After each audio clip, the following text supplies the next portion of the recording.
Hi viewers, welcome to our channel. ప్రస్తుతం మనతో పాటు సీనియర్ జర్నలిస్ట్ దాము బాలా సార్ వారితో మాట్లాడతాం.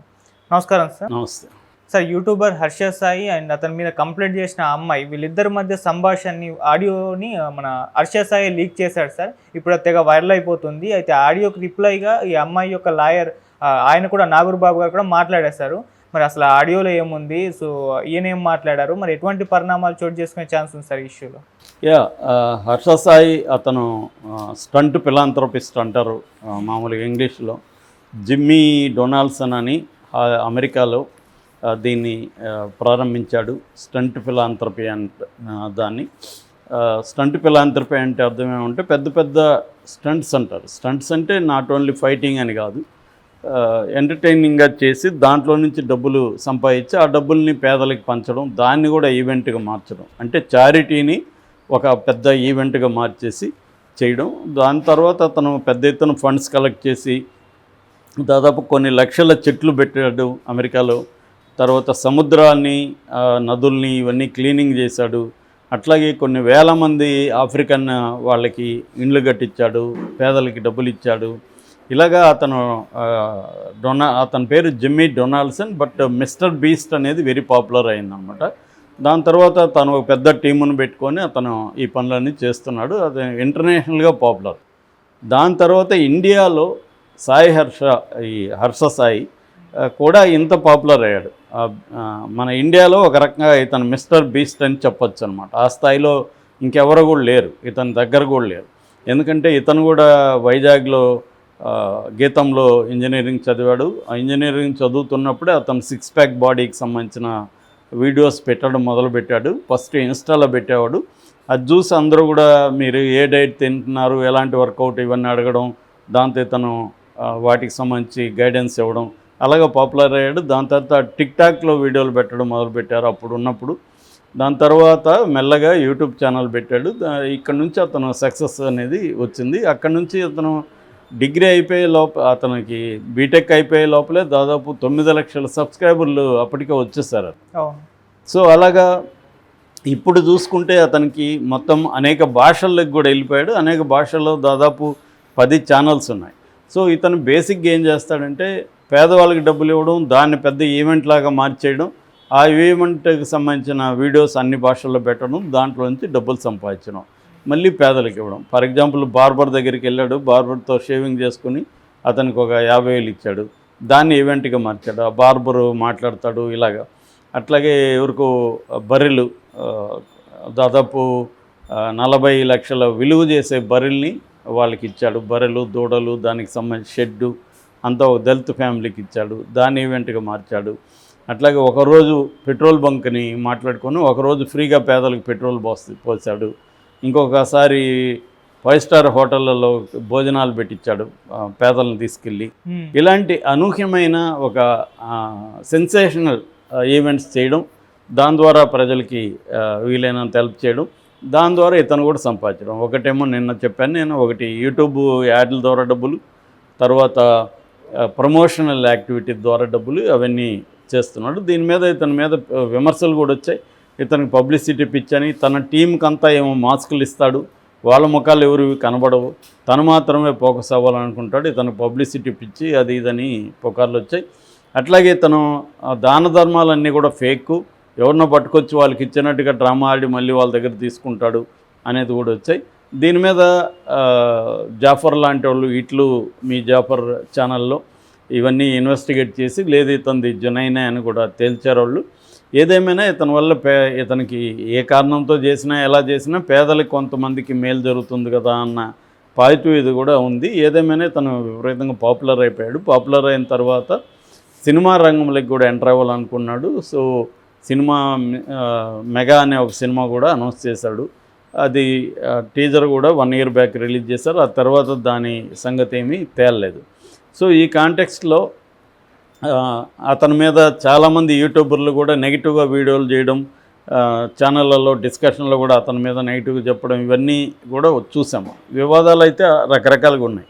కానీ ఫస్ట్ టైం అతని మీద ఒక అమ్మాయి వెళ్ళి నార్సింగ్ పోలీస్ స్టేషన్లో నన్ను ఇతను ఎప్పటి నుంచో పదే రేప్ చేస్తున్నాడు అని, లైంగిక దాడి చేస్తున్నాడు, అట్లాగే నా దగ్గర 2 కోట్ల డబ్బులు తీసుకొని చీట్ చేశాడు, పెళ్లి చేసుకుంటానని ప్రామిసెస్ చేశాడు అని కేసులు పెట్టింది. దాంతో నార్సింగ్ పోలీసులు 354 కావచ్చు, 376 అండ్ 376N ఇలాంటి కొన్ని సెక్షన్ల ద్వారా, అంటే అత్యాచారం, లైంగిక అత్యాచారం, పదే అత్యాచారం, లైంగిక దాడి, బెదిరింపులు, చీటింగు, ఈ సెక్షన్ల కింద కేసు పెట్టారు.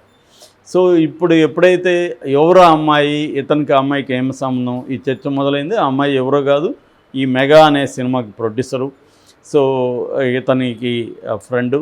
సో అందువల్ల ఫస్ట్ టైం వచ్చిందంటే ఆ అమ్మాయిని ఇలా చేశాడన్నాక ఇతను ఒక ట్వీట్ చేశాడు, ఇతను ఇన్స్టాలో పోస్ట్ చేశాడు. అందులో అతను చెప్పిందంతా ఇదంతా కూడా అబద్ధం, నా మీద ఆరోపణలన్నీ కూడా కావాలని చేస్తున్నారు, డబ్బుల కోసమే ఇలా చేస్తున్నారు అనేది మాత్రమే అతను పెట్టాడు. ఎక్కడ అతను డీటెయిల్గా ఏమీ మాట్లాడలేదు. అయితే సడన్గా ఒక ఆడియో కాల్ లీక్ అని రావడం మొదలుపెట్టింది. ఆడియో కాల్లో ఈ అమ్మాయి అతనితో మాట్లాడిందని అంటున్నారు. అది నిజంగా అమ్మాయి వాయిసేనా లేకపోతే ఫేక్ వాయిసా ఏం తెలీదు. మొత్తానికి ఆ అమ్మాయి ఏం చెప్తుందంటే దాంట్లో పెళ్లి చేసుకోమని తను అడుగుతుంది. రెండోది రొమాంటిక్గా మాట్లాడుతుంది. నాకు వయసు అయిపోతుంది, మనం ఎప్పుడు చేసుకునేది, ఎప్పుడు అది ఇది అని అడుగుతుంది. నీకు ఫీలింగ్స్ లేవా అని అడుగుతుంది. నీకు ఇంకెవరైనా ఉన్నారా అని అడుగుతుంది.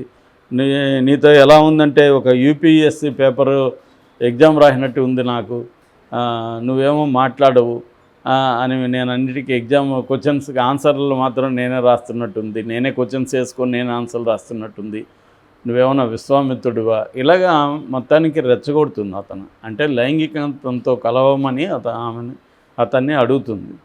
సో అతనేమో అంటున్నాడు, చిన్న నవ్వుతున్నాడు, అదేం లేదు అంటున్నాడు. ఇట్లాంటి సమాధానాలు ఉన్నాయి. క్లియర్గా అది ఎడిటెడ్ వెర్షన్ అనేది అర్థమవుతుంది. ఎందుకంటే డిఫరెంట్ కాంటెక్స్ట్లో మాట్లాడిన వాయిస్లు కూడా కనబడుతుంది. ఒక దాంట్లో కోపంగా ఉంది, ఒక దాంట్లో రొమాంటిక్గా మాట్లాడుతుంది, ఇవన్నీ ఉన్నాయి.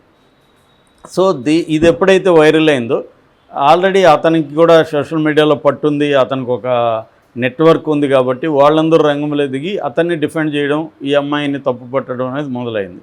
ఆల్రెడీ మనకు మొన్ననే జానీ మాస్టర్ ఇష్యూ ఉంది. జానీ మాస్టర్ విషయంలో కూడా ఎక్కువ మంది జానీ మాస్టర్కి సపోర్ట్గానే ఉన్నారు. ఎందుకంటే ఈ అమ్మాయి అతని కాన్సెంట్తోనే అతనితో ఉనిందనేదే ఎక్కువ 90% నమ్ముతున్నారు. ఆ అమ్మాయిని సపోర్ట్ చేసేవాళ్ళు కూడా ఈ డౌట్ అడుగుతున్నారు. 5 ఏళ్ళుగా అతనితో ఉండి ఇప్పుడు మాత్రమే ఎందుకు బయటకు వచ్చిందనేది అడుగుతున్నారు.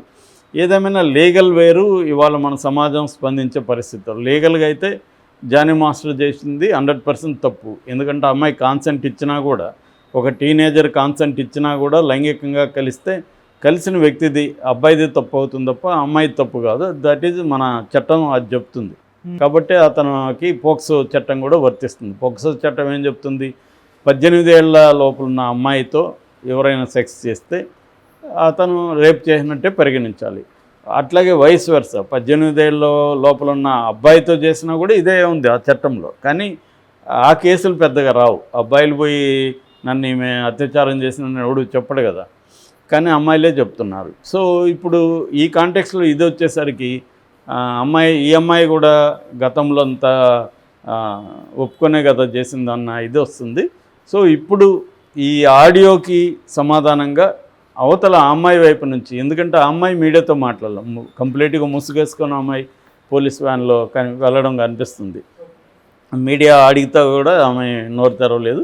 ఇప్పుడు ఆమె తరపున అడ్వకేట్ నాగూర్ బాబు అని ఆయన నిన్న మీడియాతో మాట్లాడినాడు. ఆయన ఏం చెప్తున్నా అంటే ఈ ఆడియో ఫేక్ అని అనట్లేదు ఆయన, ఈ ఆడియో నిజమే, కాకపోతే దీన్ని ఎడిట్ చేశారు. ఆ అమ్మాయి యాక్చువల్గా ఏం జరిగిందనేది ఆయన చెప్పాడంటే, యాక్చువల్గా వీళ్ళిద్దరికీ ఒక సాంగ్ ఫంక్షన్లో పరిచయం అయింది. ఆ సాంగ్ ఫంక్షన్ తర్వాత ఇద్దరు మాట్లాడుకోవడం మొదలుపెట్టారు. ఆ క్రమంలో ఇతను ఒకరోజు కలిసి, నా దగ్గర బ్రహ్మాండమైన స్టోరీ ఉంది, నాకు ఇప్పుడు మంచి పాపులారిటీ ఉంది కాబట్టి సినిమా తీస్తే కూడా పెద్ద హిట్ అవుతుంది అని అమ్మాయికి చెప్పాడు. అమ్మాయి దగ్గర కొంత డబ్బులు ఉంది, దాంతో అమ్మాయి ప్రొడ్యూస్ చేయడానికి ఒప్పుకునింది సినిమాని. ఆ తర్వాత నాకు హైదరాబాద్లో ఉండడానికి ప్లేస్ కావాలంటే ఈ అమ్మాయి ఒక దాని ఏమంటారు మన విల్లా అరేంజ్ చేసి ఇచ్చింది. దాంతో ఆ విల్లాలో ఉండేవాడు. అప్పుడప్పుడు తను స్క్రిప్ట్ డిస్కషన్ ఇక్కడికి రా అని పిలిస్తే వెళ్ళేది. అలాగా వెళ్ళినప్పుడు ఒకసారి మత్తుమందు కూల్ డ్రింక్లో కలిపిచ్చేసి ఈ అమ్మాయి మీద లైంగిక దాడి చేశాడు. దాన్నంతా వీడియో చేసి ఆ తర్వాత బ్లాక్మెయిల్ చేయడం మొదలుపెట్టాడు. దాంతో ఈ అమ్మాయి గొడవ చేస్తాను నేను దీని మీడియా పోలీసులకి వెళ్తానంటే వీళ్ళ నాన్న రాధాకృష్ణ ఎంటర్ అయ్యి హర్ష సాయిల నాన్న వద్దమ్మా అల్లరైతే నీ కెరీరు అతనికి ఇద్దరికి ఇబ్బందే కదా పెళ్లి చేయిస్తాను నేను పెళ్లి చేసుకుంటాడు అని చెప్పాడు. దాంతో ఈ అమ్మాయి పెళ్లి చేసుకుంటాడు కాబట్టి సరదాగా మాట్లాడింది అతనితో, పెళ్లి చేసుకోమని అడిగింది. దాన్ని తను కౌంటర్ ఉన్న డైలాగ్స్ అంతా తీసేసి ఆ అమ్మాయిది పెట్టి ఇది చేశాడు. సో దాని తర్వాత ఈ ట్రైలర్ 1 year బ్యాక్ పెద్ద హిట్ అయ్యేసరికి